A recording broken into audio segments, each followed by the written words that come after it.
right, chapter 22. Just as Gregor is about to kill the Bane, he hears the word, Mama? Chapter 22. Gregor turned the sword at the last second, driving it into the stone wall of the cave with such force that the blade snapped off near the hilt and clattered to the floor. His teeth rattled at the impact. He fell back from the cave. Boots, he said hoarsely, but he knew it wasn't Boots's voice. There'd just been something in it that was like how Boots had sounded when she was upset. The pitch, the distress, and the way she'd break that word into two long syllables. Mama? The chamber reeled around his head. Where was the Bane? What was this white furry thing a few yards away? Because it sure wasn't some 10-foot rat trying to attack him. Rager forced himself forward and shone the flashlight into the cave. Huddled against the wall, shaking in fear, was a small white rat. Suddenly it all made sense to him. Why almost nothing was known about the Bane, why it had not taken over the Rat Kingdom, why it had not attacked him. It was only a baby. Still, it was the Bane. He was supposed to drain its light. His blade had broken off, leaving a jagged, dagger-like weapon in his hand. It would be so easy to kill the creature in front of him, but... Mama? But it sounded just like Boots. Oh, geez, Gregor said, and tossed aside what remained of his sword. He knelt down and reached out his hand to pat the thing. It's okay. You're okay, baby. The rat shuddered in terror and pressed back against the wall, wailing its head up. Mama! Mama! Shh, shh, shh. It's okay. I'm not going to hurt you, Gregor said soothingly. Ares! He shouldn't have shouted. It scared it again, and now it was sobbing. Ares scampered out of the last curve and wobbled into the chamber. What is it? Where is the Bane? In here, Gregor said, gesturing to the cave. And we've got a problem. What? Ares had come in ready to fight to the death, and now he was completely disoriented. What is the problem? This is the problem, said Gregor, and leaned down and scooped up the baby rat in his arms. It weighed about as much as a full-grown cocker spaniel. One day it probably would be 10 feet tall, but today he could pick it up and rock it. He turned to show Ares. What is that? That is not the Bane, said Ares. Actually, I think it is. Or at least it's a baby Bane, said Gregor. I don't believe it. That is some decoy, some trick of Nars to lure us into a trap so that they may destroy us, said Ares. I don't think so. I mean, look at its coat. How many white rats have you ever seen? Said Gregor. None, save this, said Ares. But perhaps it is not a rat. Perhaps it's a mouse they have captured and used to deceive us. I have seen white mice.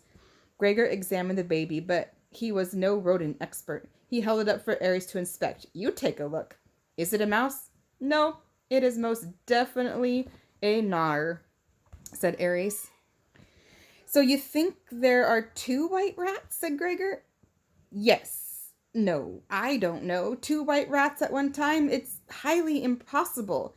It must be the Bane. Oh, Overlander, what are we going to do with it, said Ares. Well, I can't kill it, can I? I mean, it's just a baby, said Gregor. Ah, I doubt the argument will hold much water in Regalia, said Ares. Gregor had never seen him off balance. The bat was fluttering around the chamber so agitated that he bumped into a wall. Hey, you bumped into something, said Gregor.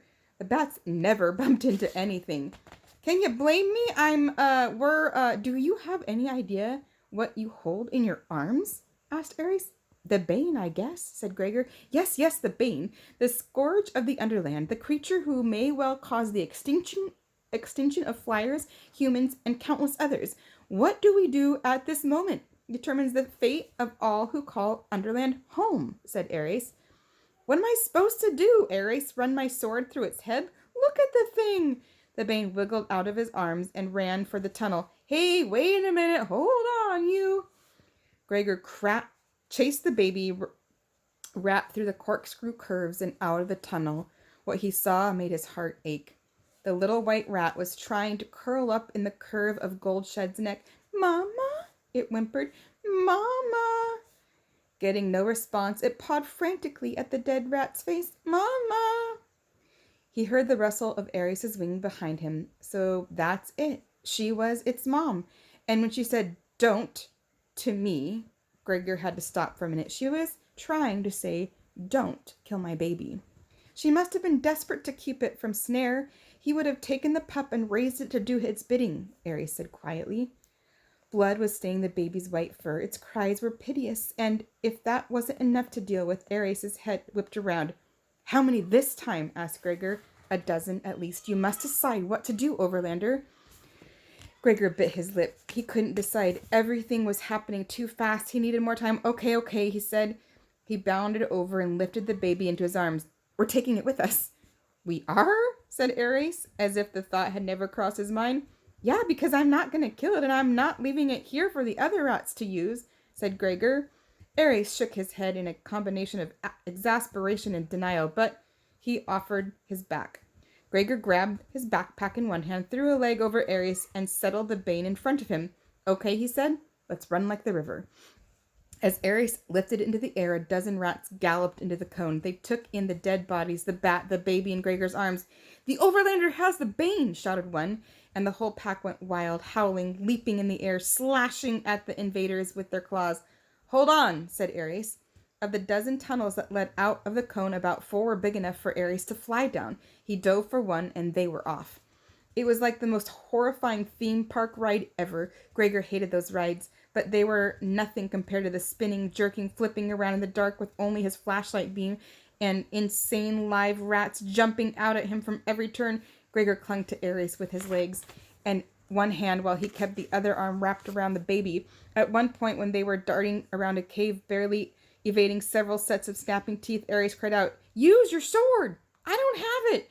It broke and I left it back at the cave," said Gregor. He hated dumping this whole escape thing on Ares, but what could he do? Ares twisted sideways and made it into a tunnel with the rats hot on his tail. The baby rat began crying, "Mama!" and was now issuing a series of high-pitched alarm shrieks. "Eek! Eek! Eek!" "Make it stop, Overlander. Its voice carries great distances. Every rat in the maze can hear that. The pup is threatened," shouted Ares. Gregor remembered how far Boots' cry carried, through doors, down hallways. You could even hear her on the elevator when you were coming up. It was like natural. It was like nature had designed a baby to cry to travel. Most of the same with the rats.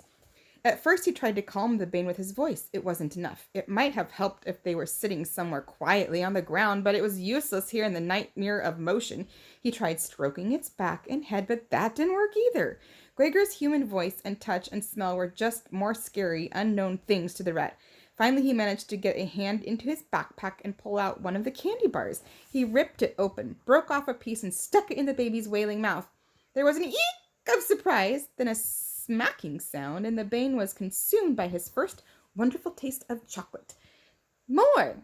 It was so weird to hear the baby rat talking, but it was. "More!" it said again, just like Boots would have.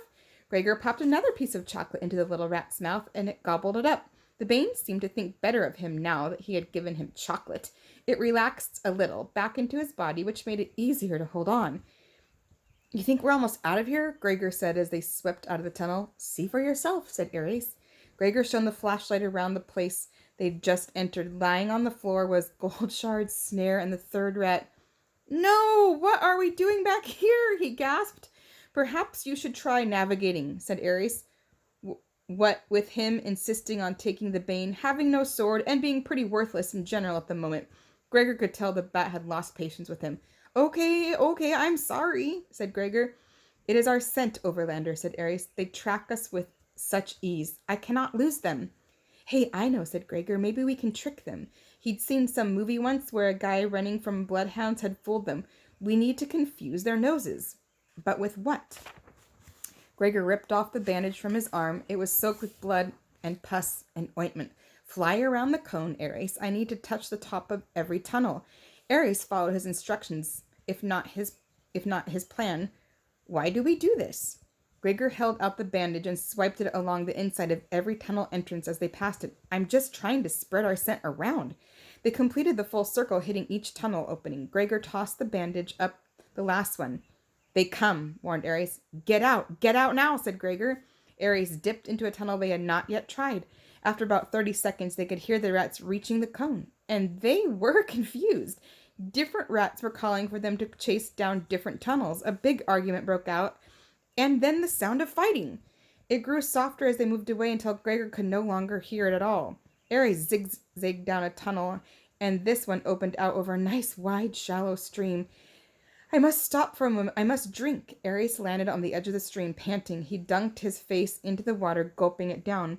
Gregor got down and scooped up handfuls of water for himself and the Bane. The stream was not too deep, but the current was fairly strong, and he didn't want the baby being swept away. Ares raised his wet face. I have only just thought of something, said Ares. This stream, where do you suppose it goes? I don't know. A bigger stream? Maybe a river eventually? Or... Gregor caught Ares' drift. On this very first night in Regalia, when he had tried to escape, he'd followed the water out of the palace. It had led to a river that had led to the waterway. It's sure worth a try. Gregor hauled the Bane onto Ares' back, and they took off again. It was not too promising for a while. The main thing about the stream was that it was long, and it had many twists and turns and tunnels in the maze. Gregor could feel Ares' wings slowing. He was going to have a real rest soon, but to stop in the maze was certain death. The rats would catch up with them. Gregor had no sword. The baby would begin to cry again, and then they would... A river! Ares puffed out. A river is at hand. In another minute, they followed the stream out of the tunnel into a huge cavern. A river ran through it. They were out of the maze. Ares flew up high above the water. There were stony cliffs along the sides. Any rats around? Asked Gregor. Just the one on my back, said Ares. You want to pull over and take a break? Said Gregor. In a short while. I want to put more distance between the Gnars and us. They will be coming, Overlander. We have the Bane, said Ares. Yeah, I bet they hate that, said Gregor. He petted the Bane's head. It was getting used to him now. It curled up against him and gave a big yawn. You've had a pretty big day, huh, little guy? It didn't take long for it to fall asleep. They flew a while in silence. Then Ares spoke in an awed voice. Overlander, I think I know this place. I think we both do. What? Said Gregor. How could he possibly know where they were? Shine your light down, said Ares. Gregor obeyed. There below them was the river, very wide now and very strong. Hanging down from the high banks on either side of it were the remains of a broken bridge. Oh, said Gregor, and the memory of that day flashed before his eyes. Running across the bridge, trying to go back for Boots, Rip Red carrying him by his backpack as the bridge swung dizzily below, being smacked to the ground by Rip Red's tail while the rat and Luxa and Henry and Gox had hacked away at the ropes that had held the bridge, and the pack of rats catching up to the cockroaches and his baby sister, and... It was the place that Tick had died. You're right, said Gregor. How do we end up here, do you think? The tankard, the labyrinth of what remains of this bridge are all in the rat's domain, said Ares. At least now we have some sense of where we are. The bat coasted in and landed on the riverbank across from where the bridge had been hacked off. It will be safer on this side. The rats would have great difficulty swimming the river, which is, as we know, filled with flesh-eating fish. Gregor climbed off of Ares' back, holding the Bane, who was snoring softly. They were at the mouth of a tunnel. He ran his flashlight beam over the surrounding rocks, remembering how they'd been filled with waiting rats on their very first visit. Now the rocks were empty. Anything in the tunnel? He asked Ares. The bat shook his head. Not as far as I can tell. I believe we are safe for the moment, Overlander. I must rest. He could see Ares' weary eyes starting to shut. You go ahead and sleep. I will keep watch, he said. And Ares, you were amazing back there. I was not bad, Ares agreed, and promptly fell asleep, his back to the tunnel wall. Gregor trained his flashlight down the tunnel. If any intruders appeared, he would be ready. He sat cross-legged on the ground with the Bane on his lap. The baby stirred restlessly in its sleep, probably reliving the trauma of the last few hours. He patted its back to quiet it. The Bane's fur was stiff with his mother's dried blood. The baby snuggled closer to him. It was so much like holding Boots. Why wasn't he crying about her? He had cried for a roach in a cave across the river there, but hadn't shed one tear for his sister. He remembered how Luxa had told him in the same cave that she hadn't cried since her parents died. It had been that bad. Maybe something like that was happening to Gregor. Yes, my dog is barking. His fingers traced the outline of one of the baby's soft ears. So it turned out Sandwich had been right again. The rats had killed Boots, and he could not kill the Bane. Although Gregor didn't think he could have killed the Bane even if Boots had survived, or could he have? If he had thought the only one of them could live? He didn't know, but it didn't matter anymore. Now what, he thought? Now what? He had to think clearly. He had to figure out what to do with the Bane. He couldn't take it back to the rats' land. Goldshard had lost her life trying to protect it from the fellow rats. If he showed up with it in Regalia, he bet the humans would decide to kill it. If they let it live, which seemed unlikely, the rats would definitely overrun the city trying to get it back. For a brief moment, he wondered if he could take it home with him, but he knew his mom wouldn't have any part of raising a 10-foot rat, especially when Boots had... Okay, so what did that leave? Nothing, pretty much. He looked over at the water. This was such a sad place, not just because of Tick, but because when he'd come through here on his first quest, he'd been in a party of 10. And of that 10, how many were still alive? He did the math in his head. 3, only 3. Tick had died here. Henry and Gox were lost when they rescued his father. Luxa, Aurora, Temp, and Precious Boots drowned in the tankard. The only ones left alive were he, Ares, and Ripred. Ripred. He was going to go crazy when he found out Gregor hadn't killed the Bane. He wanted the Bane dead. That's why he brought Twitch Tip and tried to teach Gregor echolocation. But when Ripred hadn't known the Bane was a baby either. Would that make any difference to the rat? Maybe, just maybe it would. Gregor felt a plan beginning to form in his head. Ares woke after about 3 hours, famished. He went down to the river and came back with a large fish, not one of the flesh-eating kind. The Bane woke and wolfed down fish with the bat while Gregor scraped the mold off a piece of cheese and finished the last piece of bread. While they ate, he bounced his plan off Ares. Okay, I have an idea about what to do with the Bane. I'm listening, said Ares. This tunnel, it leads to Ripred's nest, said Gregor. Does it? Said Ares. Yeah, remember Twitch Tip said the nest was where we first met him, and we first met him at the other end of the tunnel? Oh yeah, after we had fought the spinners, said Ares. Right, so I say we go find Ripred and give him the Bane and let him deal with it, said Gregor. Ares opened his mouth to object, but Gregor held up his hand. Wait, only tell me why we can't do it, if you can. Come up with a better plan. There was a very long pause. I don't have a better plan, but this one has no possible good ending, said Ares. Probably not, said Gregor, but we should give it a try.